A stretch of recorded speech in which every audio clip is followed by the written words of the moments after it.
Hi, friends. Welcome back to the Lash Extension podcast. I'm Erin.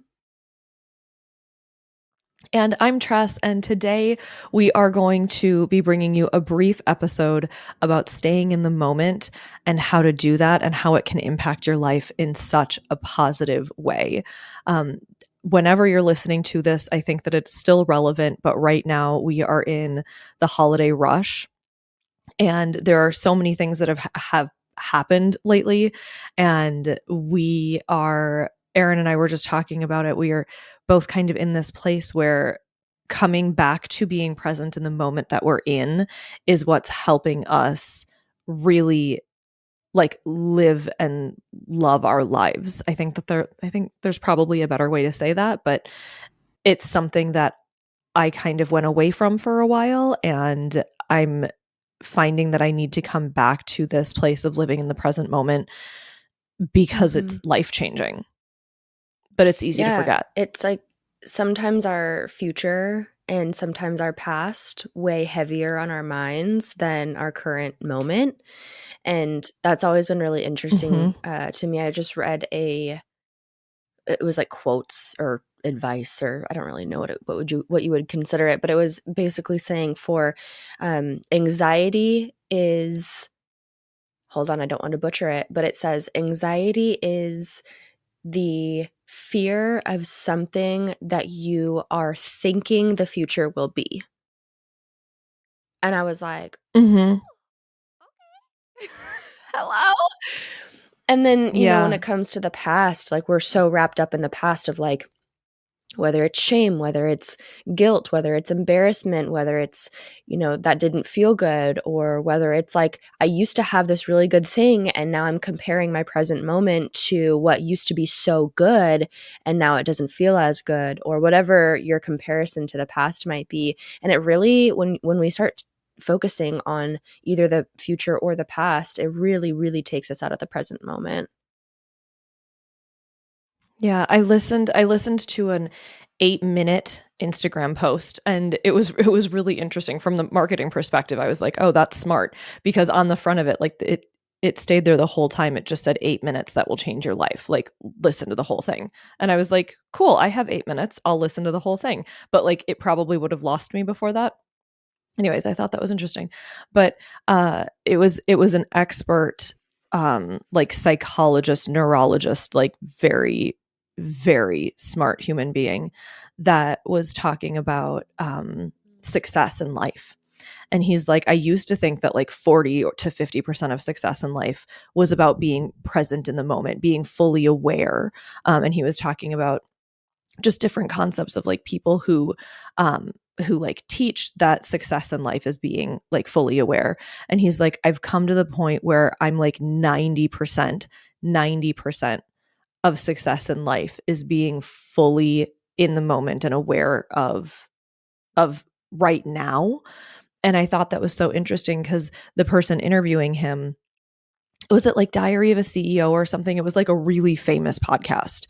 And the host interviewing him was going, I thought you were going to say that 90% of it was like making like the best plan, having the best vision, having the most detailed outcome of the future that you possibly can. And this expert was saying, like, no, as far as success goes and happiness goes, like where those come together, it really is being able to live the moment that you're in and be fully aware and fully present of where you're at right now, that will determine how successful you are and feel in life. And it like hit me like a ton of bricks that I had very much Yeah, stopped I doing that. love that. I feel like, first of all, I'm going to start listening to that podcast because I've never heard of it.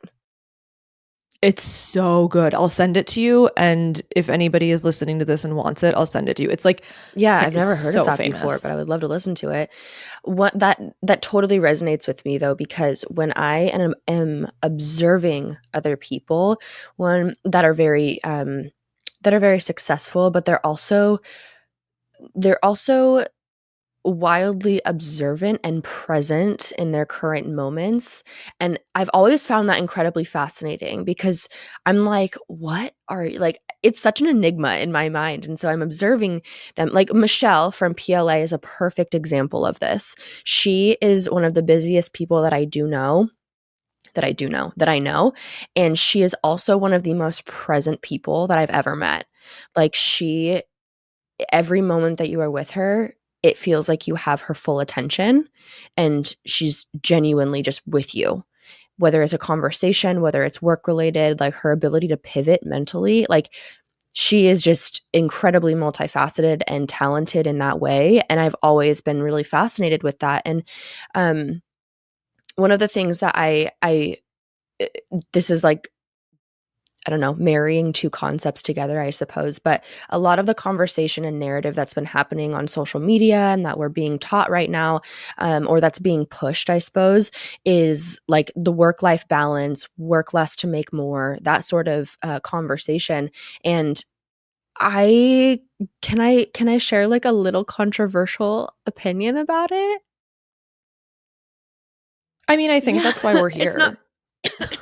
So please feel It's not invited to like do that. controversial bad, but I think a lot of people so much are thinking that being present, or like they're chasing what being present actually feels like. But they're trying to do that in a way that's creating in quotes work-life balance. And in my opinion, what I've learned and from what I've studied from very like billionaire successful CEOs, which the money doesn't matter, it's the mindset that I'm wanting to point out here. um For the sure. they have this when it comes to the conversation of work life balance, when they've been asked about it, from what I have seen a lot of interviews, they have mentioned there is no such thing as work life balance. If you are choosing the route of being a business owner, you are choosing the route of no longer being in balance with your time, as far as your time being the equal amounts with work and then with your family or with doing whatever you want personally. And they were saying that, sorry, my throat this morning, I think I'm like fighting being sick right now. You can probably hear it. But they were explaining that a business is a breathing, living thing. And when it is hungry, it needs to eat. And if you are the owner of that, unfortunately, you have to be the one to hand the food to the business, or be you need to feed it. You need to You be need to you're feed it. responsible for it. So that concept is really interesting to me because I think what we're chasing is wrong. I think it's not necessarily not wrong, but I think it's inaccurate, the narrative, because there is no such thing. If you are going to be a business owner, I don't think that you will ever experience a level of 100% balance with your time. And we will have to um, work more because our brains don't shut off. Like, you're not an employee where you can clock off of a business that's no longer your, or that isn't yours. Um, that should that's an I'm going to interesting raise my hand conversation. though, Yeah, go ahead. because I've been an employee for a really long time. It's been a very long time Mhm, since I've owned my own business. And even then it was small, right? It wasn't like mhm. it wasn't a big business. And I have consistently had trouble clocking off because your brain doesn't shut off, like you said. So it's like I may quote unquote punch out or be out for a weekend or be out for the evening, but it doesn't mean that I'm present in my life doing what I do. And I think I don't know if what you're getting at is what's happening in my head right Yeah. now, but I'll share it and then you can tell me. But what I see coming from that side of the conversation is if you can be fully present in the moment, that balance can sort of come back because you have the ability to be fully Right. present where you are. So if you're not working at the time, you can Mhm. fully enjoy what you're doing. But if work needs you, then you can flip that switch and you can be back there and you can be fully present and you will feel a fuller and more not meaningful, but meaningful, a fuller and more Mm. satisfying life when you can be in the present moment. where you're Yeah, at I that really time. appreciate that. I feel like you married my thought much better than I did. That was kind of a half-baked thought that I just, like, brought to the table there, but I I cooked it. 350 degrees for 20 minutes, baby. Woo! No, yeah, I really do appreciate that because I agree with you 100%. I feel like the being present is more so what we need to be focusing on in whatever is in front of us in that moment, rather than trying to project the future or or thinking about the past. And that work-life balance mentality, I feel like, just doesn't fully capture the reality of that. So I think what we're talking about and what you just explained, like, Mhm. wraps that into a perfectly perfect little gift box with a bow of, like, that is what creates the So, work-life balance, is the being present wherever you're at. Whether yeah. you're at home, be present fully at home, be present fully at work, be present fully with your Mhm. friends, whatever it may be, yeah. So that's a concept that's always been it eluded me for a very, very, very long time. I would be like, "Great. Thank you for telling me to be present. Now please go F off because I Mhm. don't know how to do that." And I would like try and my brain would just like feel like it was at war with itself. And there were a couple of concepts that helped me a ton that I wanted to share, but there's also a book, and I might have shared it on this podcast before, but it is it's called Mastering the Beauty of the Present Moment by Steve Chandler. And it is probably it's like in my top 3 list of books ever, I think, to read. And I've listened to it on Audible 3 times all the way through. And this man has a way, he reads it and like narrates it himself, the author does. He speaks so slowly, and some people are like, "Oh my gosh, he is like talking in slow motion." But if you can embrace it and just go with it, he explains and breaks down how you can master being in the present moment. And I'd say it's probably been 8 or 9 months since I listened to that book again. Like I used to just like listen to it in the morning while I was getting ready, and that day I would be able to be more fully present in the moment. And he talks about how if you are fully present in the moment that you're in, and if you're not thinking about the future even 30 seconds into the future, if you're not thinking about the past even 30 seconds into the past, if you are fully where you're at right now, there will always be peace and happiness and joy there. Like always, unless you are literally Mm. getting mauled by a bear. But in the moment that you're in, if you're like the only thing that drives anxiety and fear in us is the Yeah. imagined future or Mhm. the remembered past. So if I'm imagining that something bad is going to happen to me in the future, or that something bad could happen, or that there are unpredictable outcomes or whatever, all I'm doing is worrying about something that doesn't exist. So, can I ask your opinion about this? Um, Following Mhm. that thought, what is your opinion on multitasking then?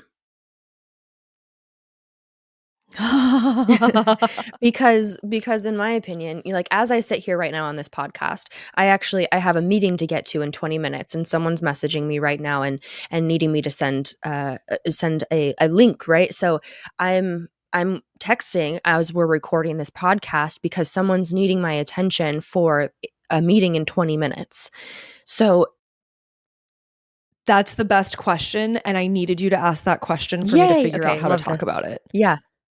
Thank you. Okay. So I think there's the concept that you mentioned earlier, which is being fully present in um in a space or in an environment, like be fully present with your family at home, be fully present with your friends, be fully present at work. I'm talking about being fully present only in the split second that you are in. Like a moment is actually defined as a fraction of a second. I don't know what fraction of a second it is, but like they've like defined it. A moment, I think back in like the Middle Ages, used to be considered 90 seconds. Like 90 seconds was a moment, and 60 seconds was a minute. I like didn't know that. That's really cool. If you fact check me on that and that's wrong, then I was informed wrongly. Okay. But if you're thinking about a moment, I'm thinking about this moment right now that this word is coming out of my mouth.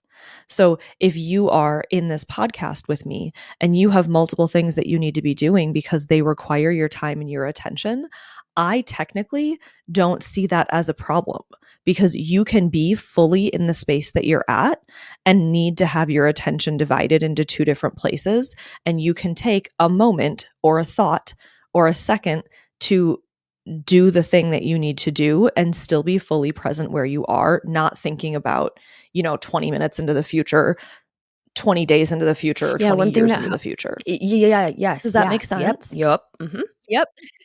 It does make sense, but I mean, it's factual and science, like it's science backed that our brains actually cannot multitask. Like multitasking is not a thing. We Right. can be doing It's multiple not. things within a certain time frame of short time frame, but in the moment our brain can only focus on doing one thing at a time. So it's impossible for us to hear and type at the same time. Does that make sense? Because our brain can't be doing 2 things at once with full, Mhm. yes, with Not fully. full Mhm. concentration and full, um, cognitive cognitive ability. I will literally start typing the Yep. words that are coming out of my mouth or that somebody is saying to me instead of what I'm, Yeah, so like, we can be trying to type. doing multiple things in a very short period of time, but we're not actually Mhm. multitasking. So, yes, it makes sense that in those Right. sense. So you're shifting your attention, you're shifting your moment to be present where you need to be, and then you're shifting back. And that's inefficient, but it doesn't mean that it's terrible. Like you can still be fully Mhm. present in your moment because it's literally the second that you're living Yeah. in right I now. love this. So, an interesting with that though, your brain has to have agility and you have to have a very cognitively agile function. And I notice on days that I don't sleep well, I'm consuming a lot of social media. I am, not eating right. I'm all these things. Right now I'm feeling pretty sick and so my brain feels really sluggish. So my mental and cognitive agility is really struggling. Do you feel like on days that you're feeling sluggish, that there are things that you do to either enhance cognitive agility or how do you kind of maintain that? Okay, two Mhm. very different answers. First, I will slam a Celsius, and we all know that that is accurate for me. Usually I sip on it for like 4 Yeah, hours your throughout the day. Costco packs, they But hate to but see it coming. I I buy 2 at a time, it's a problem. I only drink 1 a day. I only drink 1 a day. Okay. So I would do that. However, when I'm fully living in the moment, and I will be fully honest about the fact that the last several months I have not been. Like, but when I was before, God, life was good. And I've been doing it like the last day and a half. I had this huge reminder, and my whole soul feels more at peace right now. And so what I would do if I were feeling the way that you're feeling right now and I'm focused on being in the moment is I give myself grace to let myself be slow Mm, because my present moment can slow down and it's okay because I can't always run at mhm, a million it's miles true. an hour. And so when I give myself grace to be slow and be in that moment, I actually am able to accomplish more because I'm not spinning out and stressing out in my head that I'm sluggish and I don't feel well and I have to grind and I have to get more done because that lays me up more than Yeah, when you're anything trying to, does. like, force against the resistance that your body's giving you. Yeah. Right. And like Christina from ALA has talked about this like on stage, I think at LashCon, but she talked about red days, yellow days, No, and I green haven't. days. Have you heard of this? Okay. So it's specifically geared towards people with ADHD, but that's like very much me. And so it very much resonated with me. But she was like, you're going to have green days that you are superhuman. You're going to accomplish everything. You like the things in front of you. You're going to be like, bing, bang, boom, I got it. Or like, you're going to get that project done that's supposed to take 20 days in an hour and a Mm, half. That's a green day. Like, do all of the things, get your stuff together. Like today and Those are my yesterday feel best. like green Like, days to those are my me. favorite days. Like, I'm obsessed Well, with those yeah. days. Every day be that Okay, day. but then you're going to have yellow days, and yellow days are the days that you're kind of struggling through it. And please forgive me if I'm butchering this concept, but it's how I remember it. You're kind of struggling through it, so you have to give yourself grace to like keep going and like keep pushing forward, but understand that it's not your superhuman day, so don't try to be superhuman. And then you're going to have red days, and red days are the days you need to rest. Because if you don't rest on your red days, on your days that you're feeling sluggish, on your days that you're feeling down, on your days that you're feeling completely depleted, if you don't rest on your red days, and I don't mean like just don't show up to work, I mean chill, right? Like calm down and do less, you won't have as many green days. And a lot of times, especially for people with ADHD, your green days, you can get done in a day Yeah. what most people can do in a week. But if you push yourself too hard on your yellow days, and especially on your red days, if you just like push yourself through your red days where your body and your mind are just not having it, you won't have Yeah. as many green days. And so you will overall be less productive. And I think in that concept, I would like to think of like red and green days and yellow days like over the course of a month. I think it would make me feel better. And instead of just like what is today and tomorrow. Um, but yeah, it's interesting. So like if you're feeling sluggish, give yourself the grace to live in your moment slower and maybe understand that it's more of a red day, but you have green days where you make up for that productivity for sure. I love that. Um,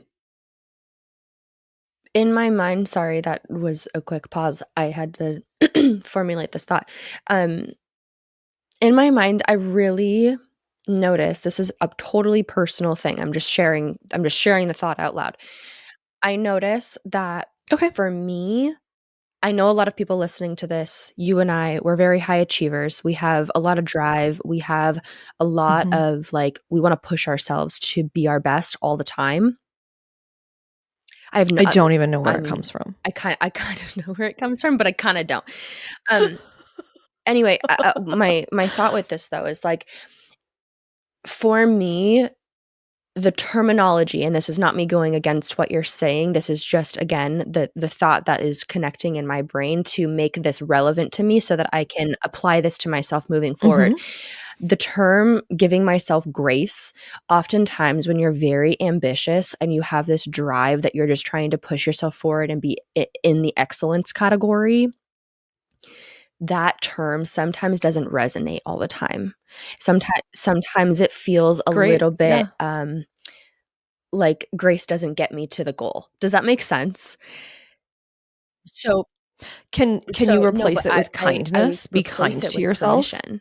So I give myself permission to Oh, slow down. good. Like I give myself permission to Mhm. be a little bit sluggish today. I give myself permission to XYZ, whatever, fill in the blank. To Exactly. heal. And for whatever reason, the Mhm. term permission instead of grace in my own brain ends up um, continuing my momentum towards that goal rather than feeling like I'm slowing down when I should be speeding up. Does that make sense? Yeah, I Mhm. appreciate you sharing that. I think I more often than not, like I think it's a term that's easy for me to use when I'm speaking, but I more often than not remind Yeah. myself to be kind. Like if I had a friend, okay, so you're not feeling well, Yeah. like 100%, right? Like you're okay, like I'm looking at you right now. You're good, but like Thank you. if you're not feeling like 100 Yeah. and Yes. 10%, right? How am I going to treat you? Am I going to look at you and be like, Right. you lazy bee, right? Like, no, I'm going to look at you and be like, oh, friend, rest, please, and that's being kind to you. And I wouldn't, I've been working on this with myself for years. I am shocked at how kind I I am to love that myself these though. days. I didn't know it was Honestly, that's a possible to be huge as kind to flex. myself as I Like, am. that's a flex to be kind to yourself. I've been practicing since I was 27. I remember the day that I was looking out my window and I was holding a cup of coffee because I could drink coffee back then. And I was remembering something that had happened. And I was like, oh my gosh, you moron. And I started like talking down to myself. And it was the first time I interrupted myself and I put my foot Mhm. down and I said, no, I'm not going to be mean to myself. I'm going Yeah. to be kind to myself. And I made myself change that thought. Like I rethought what I was going to say and I Mhm. was kind instead. And I was like, no, you're good enough. It's I okay. love that. And I've been practicing this for 12 Yeah, and years. sometimes, I mean, bringing it full circle back to, being present, sometimes the little voice in the back of our mind that's driving the bus, that's like, you need to be going harder, you need to be going faster, you need to be pushing harder, you need to be XYZ, whatever the voice is that maybe be whatever is could slightly be unkind or could slightly be less permissive. I mean, usually we're like Yeah. super mean, Yeah, actually. it's very critical, it's yes, for sure. Yeah. That voice oftentimes is driving the bus out of the present moment. I feel like when I let that voice Mhm. be the loudest in my head and driving my current moments, I end up focusing on the future and my anxiety starts to ramp up, especially the future. Or I start to Yep. criticize myself or kick myself like, you did this back in the day, like you hurt this person, you should be shameful or you should feel Mhm. guilty about this. Or like I start reliving the past of a lot of things that I haven't essentially forgiven myself for, you know? And so that Yeah. voice, when that voice of criticism or that I don't know, it could be seen positively. I mean, I think that that voice is essential for that drive at times, for our ego. I That's another conversation, but I do think that that voice can be used to our benefit and it can be a good thing. But when it Yeah. starts to get out of balance in our mind and that's the loudest thing that we're hearing, then it takes us out of our present moment. And so, yeah, I really like that, like being kind to yourself, giving yourself permission to be sorry if you heard my computer. That's my 10-minute Hello. meeting warning. um but being kind to yourself, giving yourself permission to be present in the current moment, and giving yourself grace to be calm and sit quietly, and to allow yourself to slow down a little bit. I feel like all of that is really essential um to the work life balance that everybody is kind of striving towards, but it's the millisecond Absolutely. It's the moments. It's the only way I've ever been able to feel like I have work-life balance, and whenever I forget it and I stop practicing it intentionally, my work-life balance Mhm. flies right out the door. Like, it doesn't even walk, it just, like, picks up its feet and bolts, right?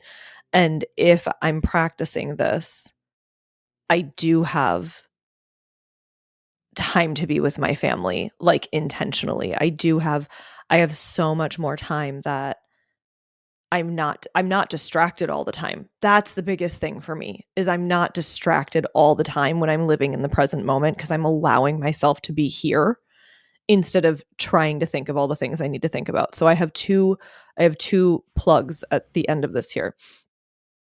Go get the book Mastering the Beauty of the Present Moment by Steve Chandler. Like, I can't I The Power of cannot Now is recommend it really good enough. too. And then what Mhm. A Okay. lot of people Okay. probably have heard that. Oh, it's called Right Now, Mastering the Beauty of the Present Moment. The book is called Right Now, but there are a lot of books called Right Now Mhm. or like something near it. So it's Right Now, Mastering the Beauty of the Present Moment as I look at my phone. And then the second would be I have been starting my days listening to a gratitude podcast on Spotify. There's a bunch of them, but it's just like a guided meditation and it helps guide you through listing all of the things that you are thankful for. And I wouldn't even say like find a specific one, just like find one. And I've been laying in bed in the morning and listening to 20 minutes of this gratitude podcast and like in my mind, like speaking along with it. And it has helped me start out my day so differently than I normally do because it helps drop me into like gratitude for what I have always helps me come Yes, I back to the agree. present moment.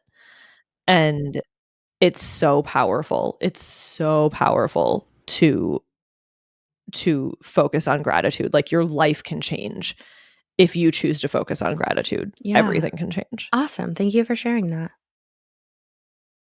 Yeah. Thanks for I letting really want to me. listen to that book or read that book. Yeah, I actually It's so shamefully, I good. haven't, actually gotten through The Power of Now. My partner has read it, like, 10 times. It's, like, his favorite book in the history of ever. He studies that book. And it's a very famous book. A lot of people listening to this may have even read it, let alone heard of it. It's very famous. Mhm. Um, but the concepts and principles that are taught inside of that book are life-changing, probably similar to the one that you're explaining. So, yeah, I wanna, Yeah. start reading those books. So thanks for the plug, and I hope Yeah, for that anybody sure. listening to this, especially during the holiday season, but at any time during the year, there's always Mhm. moments that we find ourselves being pulled out of the present moment, and I really hope that you find some value in this, whether it's as a business owner, whether it's as a mom, whether it's as, being a good partner for being a good partner for your family, for your spouse.